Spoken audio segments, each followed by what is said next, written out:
भारतीय न्यूज, सीधा, सटीक और निष्पक्ष।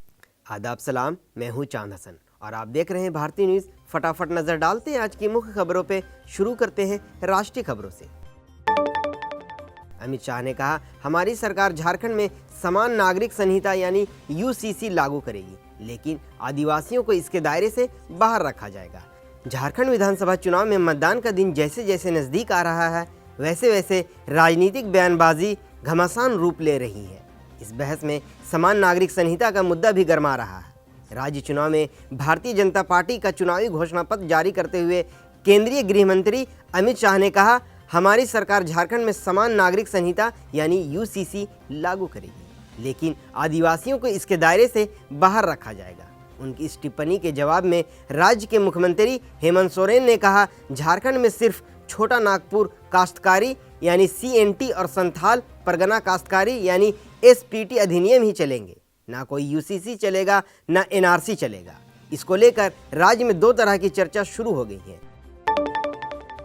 लखनऊ एक्सप्रेसवे पर खड़े ट्रक में घुसी टूरिस्ट बस, 5 की मौत। मथुरा से मुंडन कराकर लौट रहा था परिवार। आगरा लखनऊ एक्सप्रेसवे पर शुक्रवार रात चालक को झपकी आने से टूरिस्ट टेम्पो ट्रैवलर खड़े हुए डंपर से टकरा गई। हादसे में महिला समेत 5 लोगों की मौत हो गई, वहीं 20 लोग घायल हो गए हैं। घायलों में 7 की हालत गंभीर बनी हुई थी।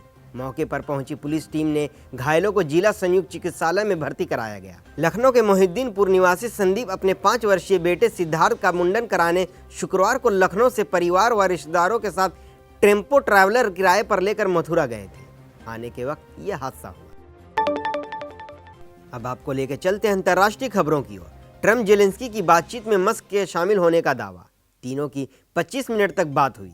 ट्रम्प बोले, यूक्रेन जंग में साथ दूंगा। अमेरिकी चुनाव में जीत हासिल करने के बाद डोनाल्ड ट्रम्प ने बुधवार को यूक्रेन के राष्ट्रपति वोलोदिमीर जेलेंस्की से फोन पर बात की। न्यूज एजेंसी एएफपी ने शुक्रवार को एक यूक्रेनी अधिकारी के हवाले से बताया कि इस बातचीत में बिजनेसमैन एलोन मस्क भी शामिल हुए। सबसे पहले अमेरिकी वेबसाइट एक्सियोस ने यह दावा किया था कि इस बातचीत में मस्क भी शामिल थे। इसके बाद यूक्रेनी राष्ट्रपति कार्यालय के एक बड़े अधिकारी ने न्यूज एजेंसी एएफपी से बातचीत में इस दावे को सही ठहराया। रिपोर्ट में मीटिंग की जानकारी रखने वाले 3 सूत्रों के हवाले से बताया गया कि यह बातचीत 25 मिनट तक चली। इस दौरान ट्रंप ने जेलेंस्की को भरोसा दिलाया कि वे रूस के साथ चल रही जंग में उनकी मदद करेंगे। गजा के इस्लामिक विद्वान ने पिछले 7 अक्टूबर 2023 को इजराइल में किए गए हमास के हमले के खिलाफ एक फतवा जारी किया है।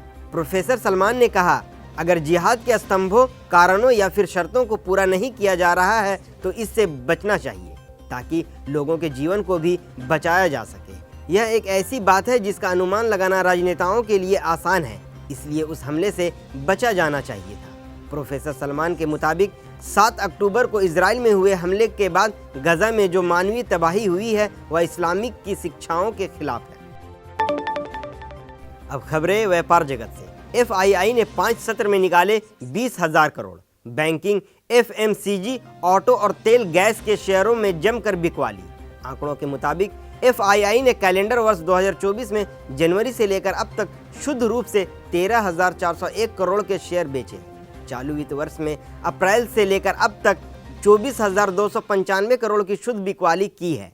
विदेशी संस्थागत निवेशक एफआईआई भारतीय शेयर बाजार से लगातार बिकवाली कर रहे हैं। उन्होंने इस महीने 5 कारोबारी सत्रों में 19,994 करोड़ की निकासी की है। अक्टूबर में इन निवेशकों ने रिकॉर्ड 94,017 करोड़ के शेयर बेचे थे। इसका सीधा असर यह हुआ कि अक्टूबर में निफ्टी 6% से ज़्यादा टूट गया। यह पिछले 4.5 साल में किसी एक महीने में सबसे बड़ी गिरावट थी। बिकवाली के कारण इस महीने के 5 सत्रों में सेंसेक्स 238 अंक टूट गया। कंपनियों के बाजार पूंजीकरण में भी 3.75 लाख करोड़ रुपए का गिरावट आई। जीडीपी के आंकड़े अब शाम 4 बजे होंगे जारी। दूसरी तिमाही के आंकड़े 29 नवंबर को केंद्र सरकार ने सकल घरेलू उत्पाद यानी जीडीपी के आंकड़े जारी करने के समय में बदलाव किया है। अब शाम 5:30 की बजाय शाम 4 बजे जारी करेगी।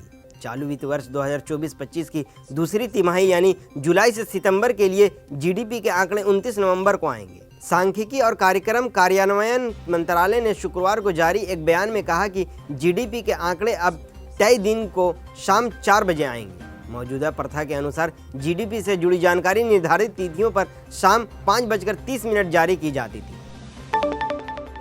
अब खबरें खेल जगत से। दक्षिण अफ्रीका के खिलाफ गरजा सैमसन का बल्ला।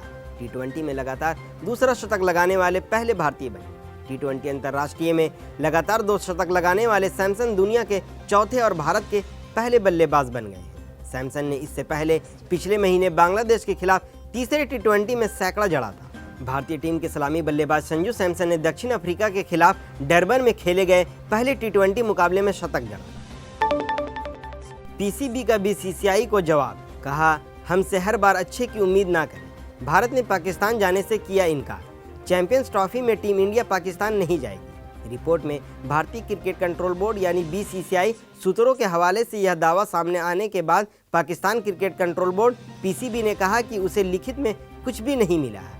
हाइब्रिड मॉडल पर हमसे हर बार अच्छे की उम्मीद ना करें। शुक्रवार को इंडियन एक्सप्रेस की रिपोर्ट में बीसीसीआई सूत्रों के हवाले से दावा किया गया था कि टीम इंडिया पाकिस्तान नहीं जाएगी। इस संबंध में बीसीसीआई ने पीसीबी को लेटर लिखा है। रिपोर्ट के मुताबिक बीसीसीआई ने अपने मैच दुबई में खेलने की इच्छा जताई है। हाइब्रिड मॉडल में मेजबान देश से बाहर मैच कराए जाते हैं। चैंपियंस ट्रॉफी ड्रॉप शेड्यूल के मुताबिक अगले साल 19 फरवरी से 9 मार्च तक खेली जाएगी। इस इवेंट के मैच कराची, लाहौर और रावलपिंडी में हो सकते हैं।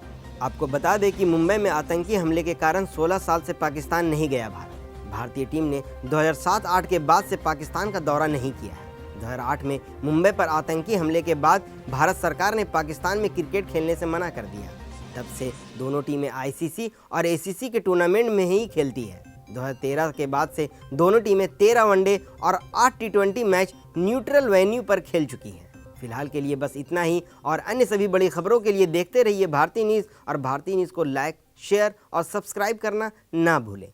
धन्यवाद।